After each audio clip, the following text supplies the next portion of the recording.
Hi, movie lovers. It's been a minute. We've missed you. We had our big celebration for 100 subscribers, and then we disappeared because we both got busy. Well, also, there wasn't really anything playing that we wanted to see a lot. No, and if you look behind us, we are starting to get a bit more daylight, which is exciting because I'm staring at a giant-ass snowbank. It looks like Mount Everest, and there's a kid climbing it. It's hilarious. We are here to see a special movie tonight. It is early access. I've only seen a few videos out so far, and they're by like big name channels who've gone early access, which is cool. So what are we seeing, Drew? We are seeing the Thursday night special fan preview screening of Scream. Look at the Scream shirt. 7. Look at the shirt. Let's watch scary movies. I love it. I love it. That's actually a really good anti-bullying shirt too, because it's gonna be Pink Day, Pink Shirt Day, yeah. which is anti-bullying day here, and yours is a serial killer. I have two pink shirts. I have this one. I have the Lady Gaga Art Rave one. I love that. I love that for you. So this is the 7th film in this franchise. So what should we expect, Drew? So Scream 5 and 6 were a little bit of a detour. So they started to shift focus away from Sidney Prescott and Gale Weathers. They did make appearances though, right? They made appearance. So Sidney was in Scream 5. Gale was in Scream 5 and 6. But the real focus, like they were kind of like cameos, not cameos, but not the main focus. It really shifted to Melissa Barrera and Jenna Ortega for those two movies. And then, as I'm sure most everybody who knows about this franchise knows, Spyglass got really weird about Melissa Barrera being a pro-Palestinian activist and fired her, basically. So Scream 6 looked like it was building up something with her character, and now we're just like going back to a real focus on Sidney.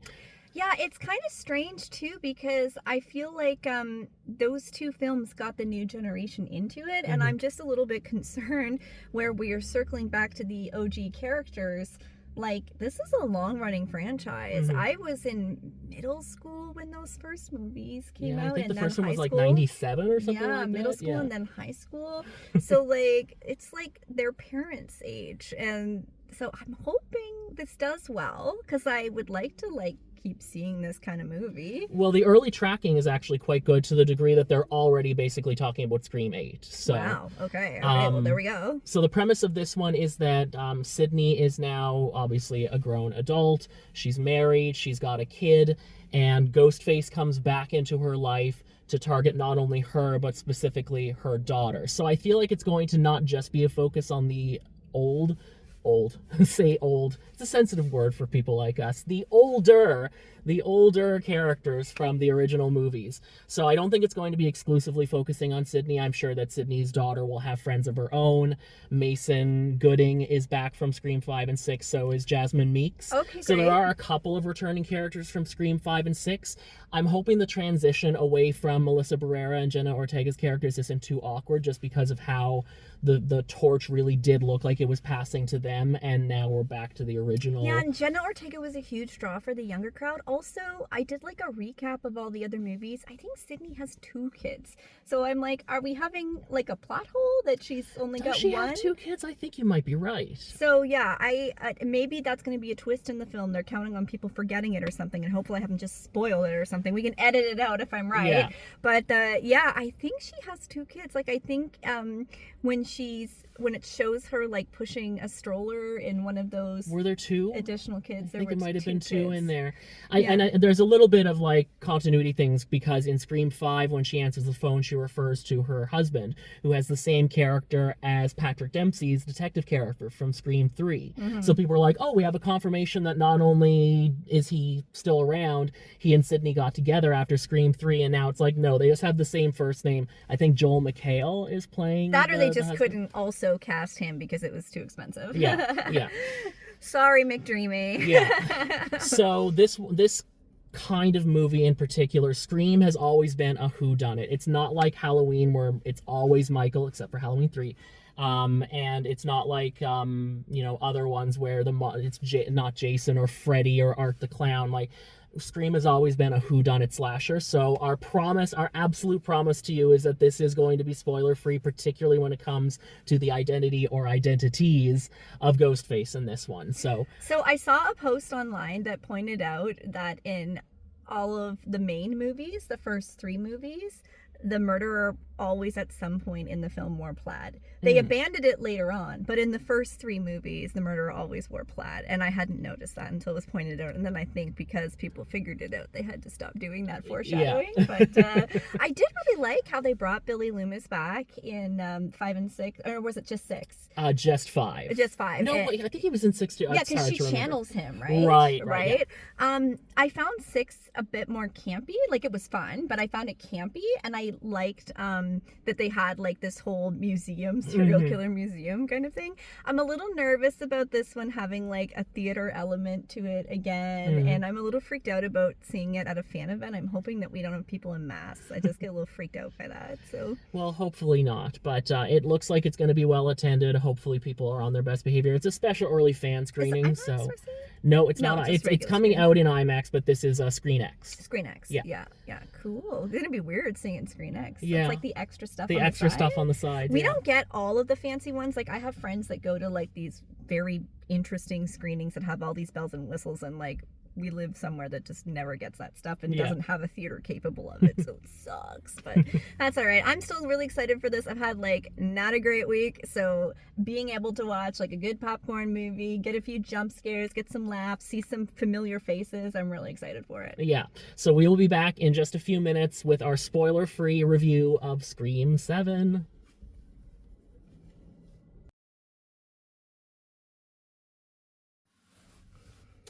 Well, that was quite the showing. We had a real life chase scene twice in our film because some teenagers, I think they may have been underage or something. They were, yeah. So they broke in and they ran in the first time like giggling, and they went and hid in the seats, but then they kept running laps around the theater. So that was kind of ridiculous. I was like, what do you think this is, a Minecraft movie showing? And like, I don't get it. Yeah, so the staff had to come in and like threaten the police to get the police and everything, and you'd think that would still like encourage the audience to be respectful, and the staff had to basically stand in the doorway and keep harassing people all night. Why would you go to an early viewing? This is the earliest viewing possible. It's a pre-viewing. Why would you go to a thing like that with a big fandom like this and then like not shut up through the whole movie? You had to talk to some people. Yeah, I had to go over, and I was polite. I was just like, can you please stop talking? I can hear every word that you're saying. Yeah, and the staff talked to that same pair like twice, and she was on her phone the whole time. Yeah. I'm like, why are you? Anyway, at least nobody got stabbed, because I was afraid of that. I was afraid somebody was going to show up in a somebody got stabbed, but it was just in the movie. In the movie, yeah. So, give us a little bit of a plot summary without giving away any spoilers, like just a little overall summary. Yeah, so I'm trying to remember what I've already said in the intro, but basically Sidney Prescott is now married. She's going by her married name, Evans. She is married to the police chief, and she has kids, plural, and it's not a plot twist. Yeah, I was right. Yeah. So, she's trying to move on, but then Ghostface starts targeting her and her daughter and her daughter's friends, and it's clear that it's like a very personal motive this time. This is not just somebody who's like a fan of scary movies or an obsessed, the motives of the other Ghostfaces that we've seen in the past.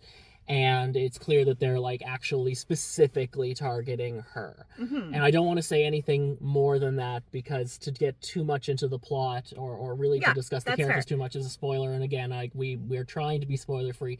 Very difficult for this kind of movie, but because it's a whodunit, basically. Yeah, it is right? a whodunit. Who's doing it? I will say that one thing that I appreciated is that after Scream 5 and especially Scream 6 seemed kind of glossier. Like more like grand in scale, like especially Scream 6 going to like New York City, and the fact that had like 3 different ghost faces, and the way that it was shot, it really did kind of like they used the original font. I think the other movies might have used the original font too, but there was just something kind of old school. It was very Scream. gritty in a good way. It felt like the first movie. Actually, for the majority of the film, I was like, this is so good. It feels like the first one. It feels better than the sequel. Like, it feels really, really good, like a good return to form. And I kind of missed like some of the people from the first and second one. Like, Cotton ends up murdered, right? In Scream 3, he's the death in the very opening. Man, it would have been nice to have him in this. Like, there's lots of little Easter eggs and throwbacks to like past cast and characters, and obviously the name for her daughter Tatum, like they use the name in the trailer multiple times, lots of like like fun little things like that. We were laughing a lot. Yeah, it's a lot more of a horror comedy. Yeah. I don't remember laughing very much during Scream 6. No, so but it was still, like, the horror did not take away from how tense and thrilling some of the scenes were. Like, you did kind of get that slapsticky horror for some of them, where it's just like, oh yeah, this is like a funny encounter with Ghostface. But like most of it, you were like, like, oh my god, and I will say that, like, I read reviews or discussions about this movie going in saying that they've dialed back on the gore that was in Scream 6. I don't know why they were saying that. This was a pretty violent and, I must say, effective Ghostface. I'm not going to say anything more than that, but there's one particular kill I'm thinking of that my jaw fell down. Yeah. Because it was so over the top, but in a good way, but it felt more like Saw. Like, I was like, this doesn't feel like a Scream kill. Like, it's ridiculous. It was intense. Very, very well cast. It had a lot of young stars that I've seen. It had one of the guys, I can't think of his name, but he was from The Boys spinoff, and I really like him. So he was in it. The Godolphin University, that whole thing, like, he was in it. It had McKenna Grace, and she's in it, and she's like a high school girl in it. The twins are back. They have, like, I wouldn't even call it a cameo because they're there for half the film. So like, they're there.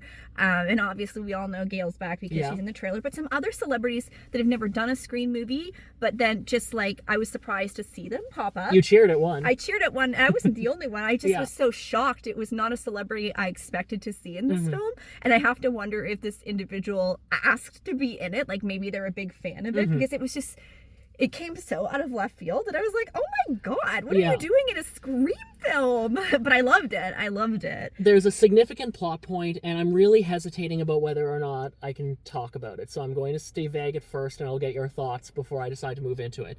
There's one particular member of the cast who was revealed very publicly way before this movie was released. Yeah. That this actor is coming back, and the mystery around that is a significant part of them. Do you think it's okay for me to say? I don't know. I feel like after our little run-in with Songs on Hulu, and I told a spoiler that was literally real life, and we got comments about it. I'm not going to say it. So for those of you who have been following the sort of publicity around Scream 7, you know exactly who I'm talking about.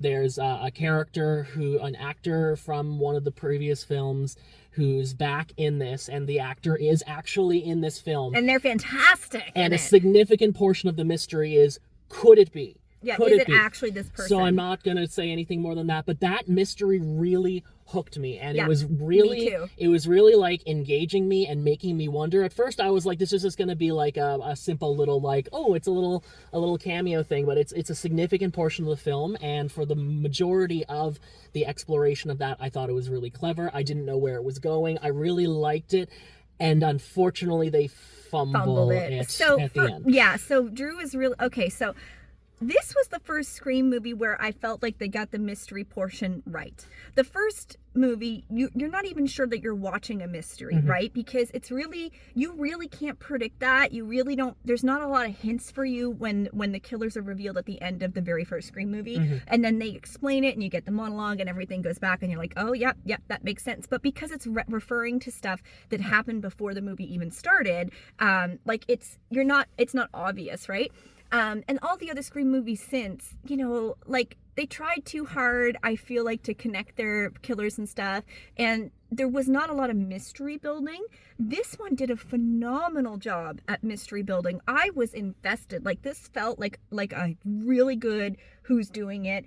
I didn't know, and I was like, oh, I'm so excited to get to the end and find out who this is, because it's just so good. Like, they keep giving us red herrings, and there's all these hints, and we know that some of this is probably, like, meant to mislead us and everything. And every time, somebody would get killed that you were suspecting, you were like, oh my god, it's not them, so who is it? And I was so into it, and when we get the reveal, I was so disappointed. I was sitting in the theater, and I was like, what? And then when the motive is explained, that gave me even more question marks, because I felt like the monologue explaining the motive made no sense to me, like, really grasping at straws, and it felt really weird to spend the whole movie building this epic mystery and then just really not actually give us a good answer. I agree. The reveal in this film is is a big letdown. I'm trying to figure out if I would call it the most disappointing reveal in the series, because I keep thinking back to Scream 3 and the revelation that Roman Bridger is Ghostface. And that felt lazy. And he's Sidney's secret brother. Yeah, that was lazy. It was like soap opera. And I remember, even though the character of Roman Bridger was in Scream 3 a lot, when he pulled off that mask, it was like when they revealed the fake Jason in Friday the 13th Part 5. I was just like, who is that?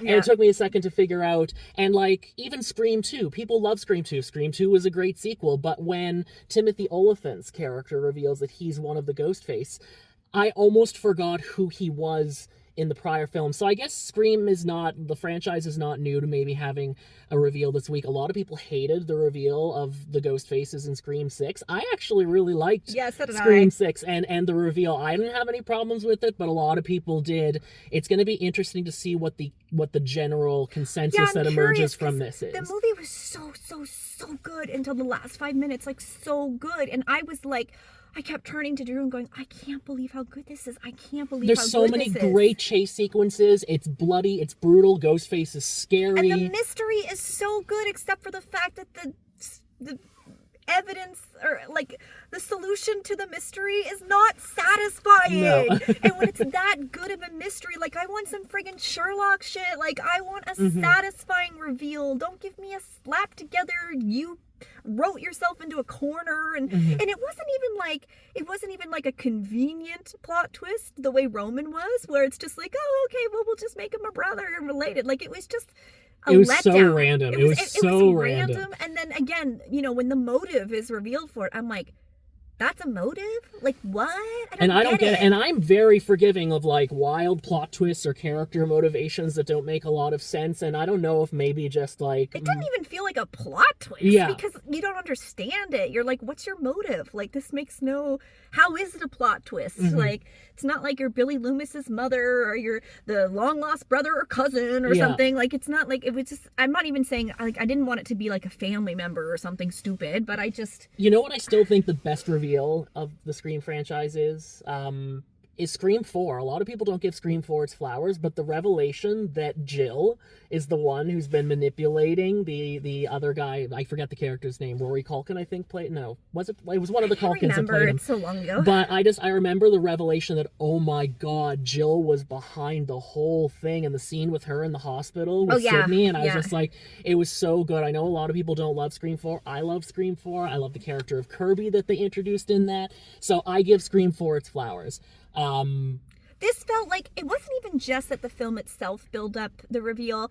Like, before we went in, there was a countdown timer, and they had all these interviews with the cast, and they had they're giving us posters, and they're really, really digging for that nostalgia. They're going for the nostalgia berries, as South Park goes, but it was in a good way. Like, it didn't feel like they were being cheap or lazy with the nostalgia. It felt like it was good, and I looked around the audience, and it was mostly people our age or older. Yeah. The other thing that I like too is there are good character moments. Like, Sidney goes through a journey in this, and the relationship with her and her daughter. I loved the relationship with her and her daughter. And I really loved, her daughter's name is Tatum, which is the name of her best friend, who is the one that dies in the garage.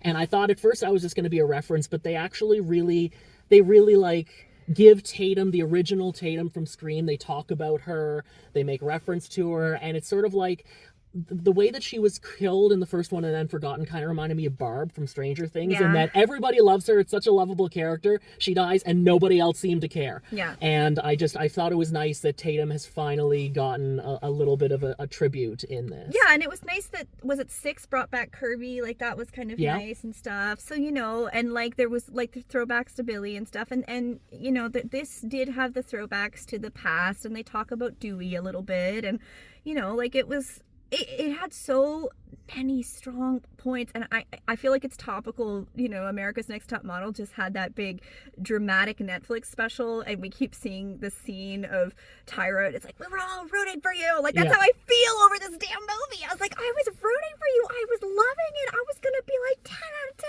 Like, this is amazing. The other thing that I keep thinking about is, okay, they were starting to build up a storyline around Melissa Barrera's character, and then they fire her for BS reasons. Everyone was mad. Like, even the premiere of this, people were protesting the premiere screening of this, like in LA. And it's like, okay, Sidney Prescott sat out Scream 6. We were going to focus on Melissa Barrera's character and really do some interesting things with her. Now we're going to fire her, and now we're going to course correct by bringing back Sidney. I get that. That makes... I mean, Marvel's trying to do the same thing with bringing back Robert Downey Jr. Like... It makes business sense as to why you would bring back the OG, but I guess now that the movie is over and that I have seen it, I'm like, okay, Sidney's back. We've had another Ghostface adventure with Sidney. Was that story really the story that justifies bringing back the original final girl who sat out the last sequel completely? I also thought about that too, because she made it seem like this is a really good one. Like, I wasn't going to come back, but I decided to. So again, I thought the ending was going to be mind-blowing or something like, oh man, they convinced her to come back. Like, geez, it's going to be so good. And once it becomes clear that the reveal's about to happen, like I literally was like leaning forward in my seat. I was like, okay, here we go.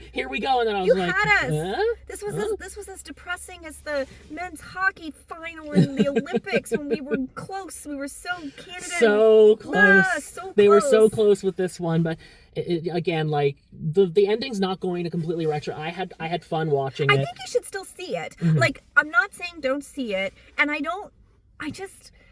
I can't imagine a world where people walk out of that and we're like, wow, what a great reveal. You know what I mean? Like, I just can't imagine. I did hear two guys saying that might be the second best in the series. But the movie overall, yes. As a whole, yes. It like, to me, right up until that ending, I was like, this is the second best. Like, it's competing with the first for me. Like, it's doing a phenomenal job. It's just like when we saw X, and I was just like, this is right up there with the first one, And the ending was just not satisfactory to me. And maybe like I'm coming off really extreme because we just saw it, but I just feel like they let us on for so long, and they keep you on the edge of your seat for so long, and you're just, like Drew said, we're leaning forward being like, oh my god, who is it, and they give you a fake out earlier in the movie, and so we'd have that. That's fine. There's a fake out. There's always a fake out in Scream. There's always a fake out. So, I mean, maybe not the first one, but the rest of them all had some kind of fake out. The opening scene had a fake, and it's just like,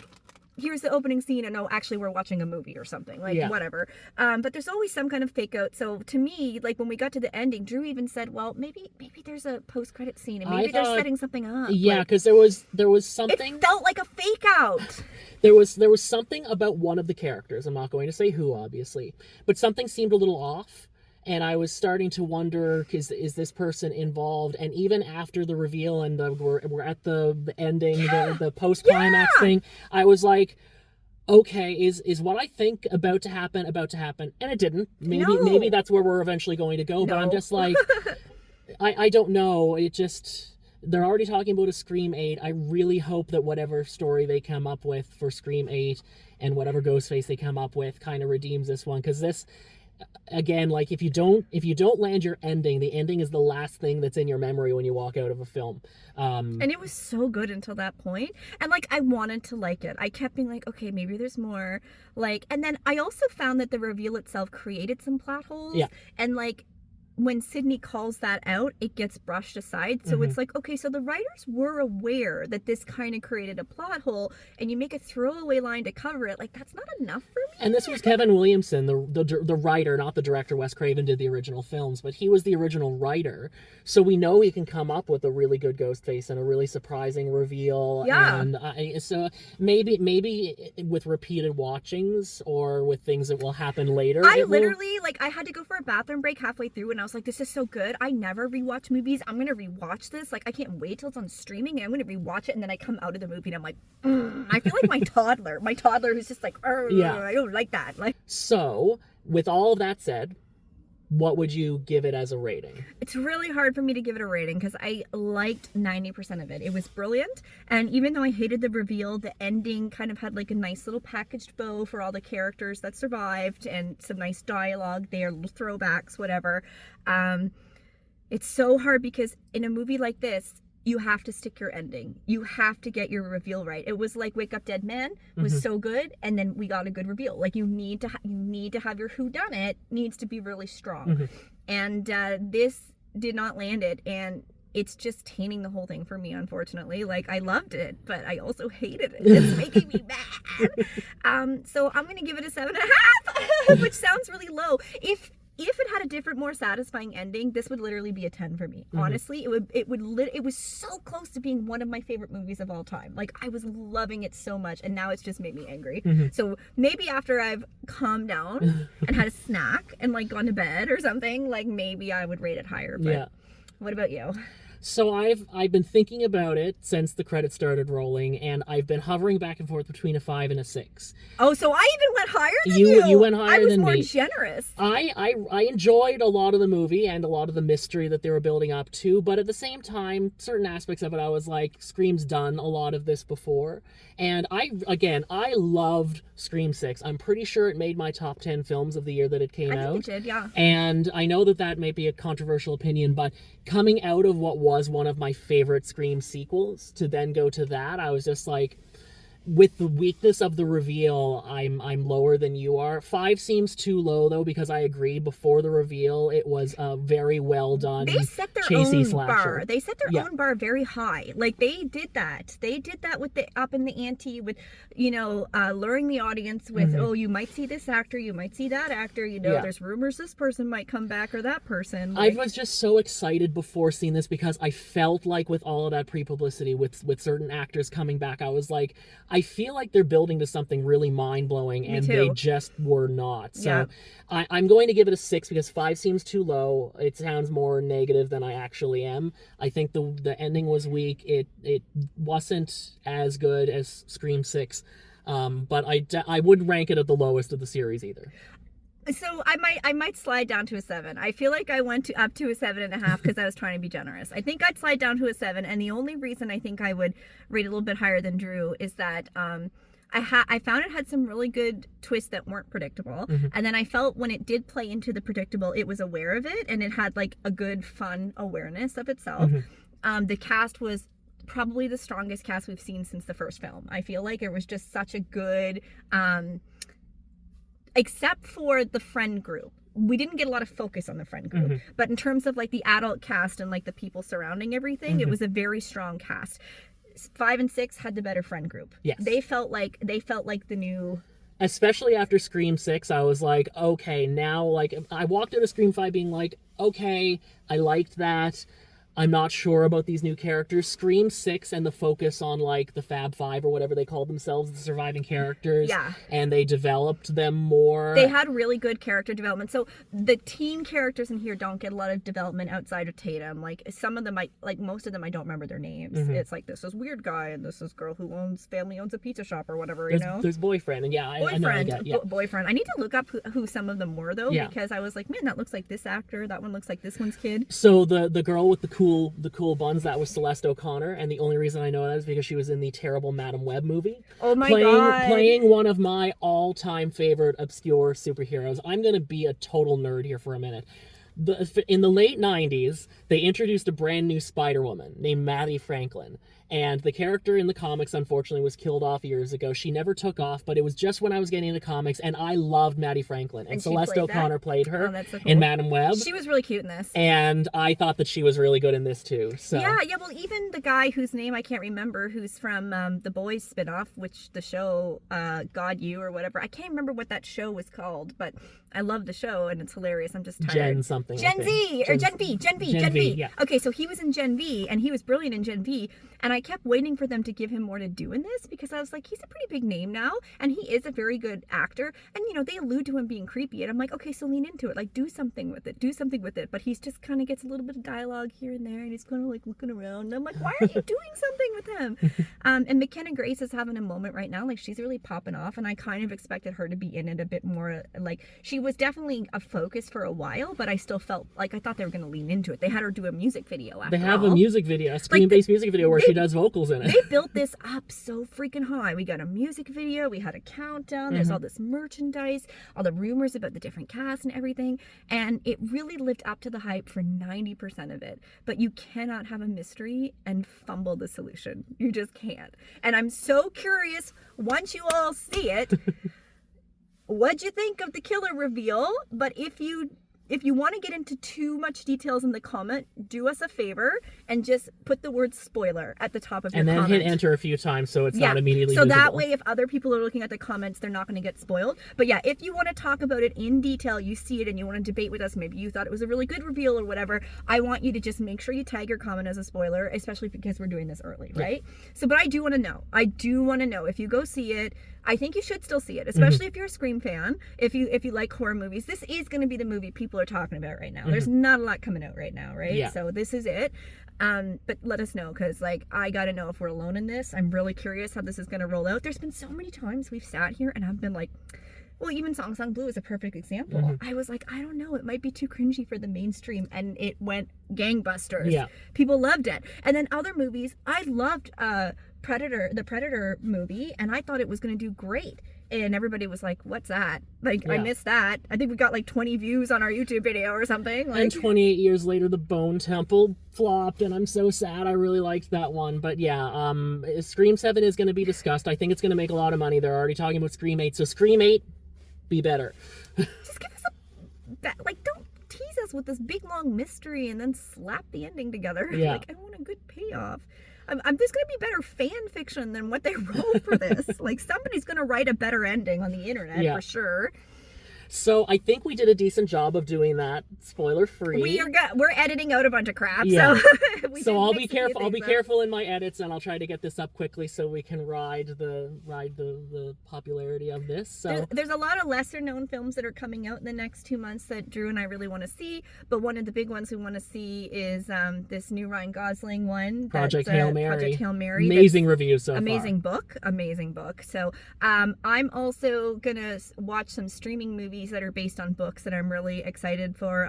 Remarkable Things or Remarkable Beings. Anyway, it's about an octopus. Remarkably Intelligent Creatures, I think it's called. Yeah, Remarkable Creatures, I think it's just called, or something like that. Yeah. Anyway, I saw a little bit about that. I read the book years ago, and it's Sally Field and an octopus, and I'm like, okay, I'm good. And the book was amazing, and the trailer and the pictures are exactly what I imagined in my head, so I think it's going to be really good. If it's not, I will cry because the source material is so good. There's these Anne Hathaway has a whole bunch of stuff coming out this year. She's got this one where she's a singer. She's got The Devil Wears Prada 2. Like, I'm excited for both of those. I really want to see. I have to go watch The Devil Wears Prada 1. I've never seen it. It's so good. So maybe Drew and I will have to have a night and drink wine and watch it or something, because I will definitely watch that again. I loved it. Yeah. Anything else you're looking forward to? I still want to try to check out Pillion if it's still playing. Like, I've been busy, and getting out to the movies even just on my own has been a little bit difficult right now. But we'll figure something out, and we'll keep the content going and hopefully keep the momentum going. You saw our cake, so thank you for 100 subscribers. 107 last I checked. We really appreciate you.